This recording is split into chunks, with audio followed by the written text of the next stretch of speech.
guys, selamat datang kembali di channel Oyen GG. Di video kali ini, kita akan melanjutkan cerita Donghua Battle Truck Devon. Ayo langsung aja ke alurnya. Pada saat ini, di tengah nyala api, Xiuyan masih dalam keadaan kultivasi. Dia menatap sosok baju besi dewa palsu yang sangat kuat. Dan sosok itu bergerak ke arahnya dengan kecepatan yang sangat cepat. Dan sosok itu Taisu nomor 1. Meskipun baju besi dewa palsu menjadi lebih tebal, namun aura sosok yang terpancarkan dari baju besi dewa palsu sudah tidak diragukan lagi adalah Taisu nomor 1. Jelas, Taisu nomor 1 dapat selamat dari ledakan teratai api murka Buddha dengan aman karena baju besi dewa yang tebal dan bahkan Taisu nomor 1 dapat melewati api pada saat ini. Dia menemukan bahwa pada saat ini api mulai menyusut dan yang terakhir berasal dari sisa-sisa ledakan. Saya butuh waktu untuk sementara. Xiuyan membuka mulutnya perlahan dan berkata dengan keras. Kata-kata itu jatuh. 3 nyala api segera muncul di depan Xiuyan dan 3 nyala api itu adalah Bayan yang belum pulih yang sebelumnya tersapu keluar dari tubuh Xiuyan. Seharusnya Bayan tidak dapat menggunakan kekuatan untuk waktu yang singkat. Tapi itu sebelumnya dan sekarang Xiuyan memiliki kekuatan keabadian di sisinya yang membuat Bayan dapat pulih dengan cepat. Pada saat yang sama, 3 nyala api memadat menjadi bentuk api masing-masing. Melihat sekelilingnya dan tubuh Xiuyan di tengah lautan api setelah mendapat persetujuan dari Xiuyan. Semangat juang ketiga nyala api itu menelan lautan api yang agung dan bergerak menuju arah Taisu nomor 1. Segera setelah itu, api yang menyelimuti kehampaan meledak dengan keras dalam sekejap. Teratai api yang mekar dan menyapu di lautan api. Namun tanpa kendali Xiuyan, tampaknya mereka dapat menggunakan teratai api murka Buddha. Meskipun kekuatannya tidak sebanding kekuatan yang digunakan Xiuyan. Karena tidak ada restu dari kekuatan Xiuyan dan tidak ada penggabungan antara 3 hati api yang mengakibatkan ledakannya jauh lebih kecil dan dampak yang dihasilkan hanya bisa menunda Taisu nomor 1 dalam waktu singkat. Pada saat yang sama, Xiuyan mundur ke dalam nyala api. Setelah 3 hati api memberikan waktu penundaan, dan sosok Xiuyan bergegas ke dalam kobaran nyala api. Namun, setelah melihat pemandangan ini, Taisu nomor 1 meraung. Meskipun dia dapat bertahan hidup dari serangan teratai api murka Buddha, diri Xiuyan dapat menyebabkan semua kehancuran saat ini. Dalam pertempuran ini, sudah tidak diragukan lagi, merupakan pukulan terbesar bagi Taisu. Karena pertempuran antara Taisu dan pasukan api merah di medan perang sudah sangat jelas ada celah besar di antara keduanya. Karena sebelumnya, jumlah pasukan Taisu belum pernah berkurang. Begitu pasukan Taisu terbunuh, mereka dapat dibangkitkan kembali oleh sarang Dewa Taisu sebelumnya. Pada saat ini, jumlah pasukan Taisu telah berkurang tajam dan jumlah pasukan Taisu jauh di belakang pasukan api merah. Meskipun mereka menerima pasokan kekuatan abadi yang terus-menerus dari Taisu Senyi, tapi itu tetap tidak berguna. Karena seorang prajurit itu harus menghadapi 10 atau bahkan lebih pengepungan dan penindasan tentara api merah, bahkan tidak menutup kemungkinan untuk dihancurkan. Karena sarang Dewa Taisu saat ini telah dihancurkan oleh pertempuran Xiuyan, yang membuat para pasukan Taisu yang terbunuh dalam pertempuran tidak dapat dibangkitkan kembali. Pada saat ini, karena pasukan Taisu mengalami penurunan jumlah yang mengakibatkan pasukan api merah terlihat lebih dominan dari pasukan Taisu. Dan pasukan api merah juga sepertinya menyadari bahwa pasukan Taisu mulai melemah. Karena di pertempuran sebelumnya, mereka telah menyadari bahwa orang-orang yang mengepung dan menekan Xiuyan sebelumnya adalah elit paling kuat di dalam pasukan Taisu.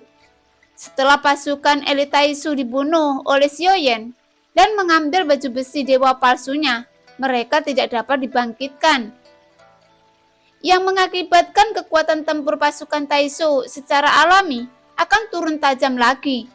Dalam situasi pertempuran saat ini, di medan perang pasukan api merah bergemuruh menuju medan perang. Meskipun permaisuri tidak pernah bergerak sepenuhnya, dan perubahan situasi perang saat ini telah diubah oleh kemampuan Xiaoyan. Bukannya mereka terlalu ceroboh, tetapi niat mereka untuk mencari celah yang akan menjadi titik balik untuk permaisuri dan mengubah kekalahan menjadi kemenangan. Tentu saja, masih terlalu dini untuk mengatakan kemenangan, karena sarang Dewa Taisu meskipun diselimuti dengan nyala api, tapi masih belum diketahui berapa banyak yang dihancurkan dan sejauh mana Xiaoyan membuat kerusakan. Dan Xiaoyan tidak punya waktu untuk memikirkan hal ini sekarang, karena pada saat ini semua ki asal dewanya telah dimasukkan ke laut dan debu bintang ki asal. Sebelumnya ki asal dewa menjadi 40 miliar ki asal, tapi setelah turun menjadi 10 miliar saat ini, dan sejak Xiaoyan menggunakan kekuatan pakuda kekosongan roh, lautan debu bintang tidak lagi stabil, bahkan masih tidak teratur dan masih bertabrakan satu sama lain. Tetapi tabrakan itu bukan lagi ledakan, melainkan penggabungan ki asal dewa dan debu bintang Xiaoyan. Pada saat ini, lebih banyak bintang yang berkelap-kelip muncul di laut bintang, dan dia bisa merasakan ki asal dewa yang tak tertandingi dari bintang-bintang ini. Dengan kata lain, jumlah total ki asal dalam tubuh Xiaoyan tidak berubah. Pada saat ini, adalah puluhan miliar debu bintang ki asal, dan jumlah produksi terus-menerus. Mereka telah turun menjadi kurang dari puluhan miliar.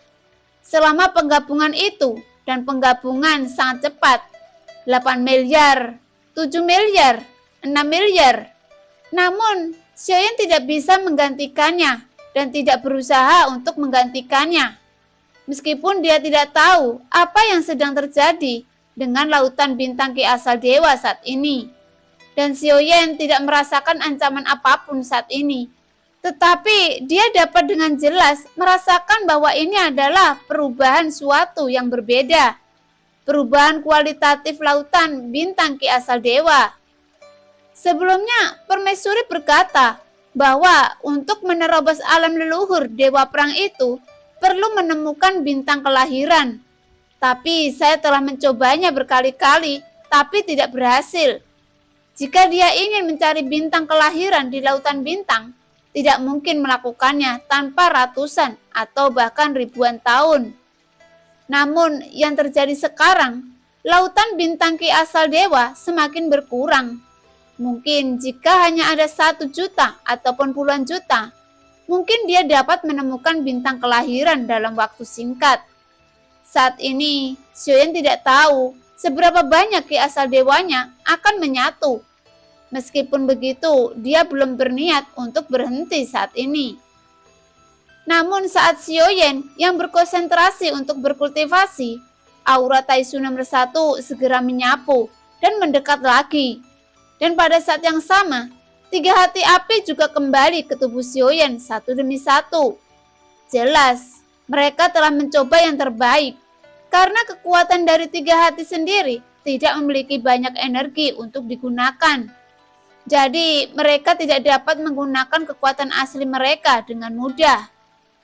Sekarang ki asal dewa dan lautan debu bintang telah menyatu dan hanya tersisa 3 miliar sekarang. Dan untuk saat ini, Xiaoyan masih membutuhkan waktu untuk berkultivasi. Jadi dia tidak peduli tentang penggunaan 3 avatarnya.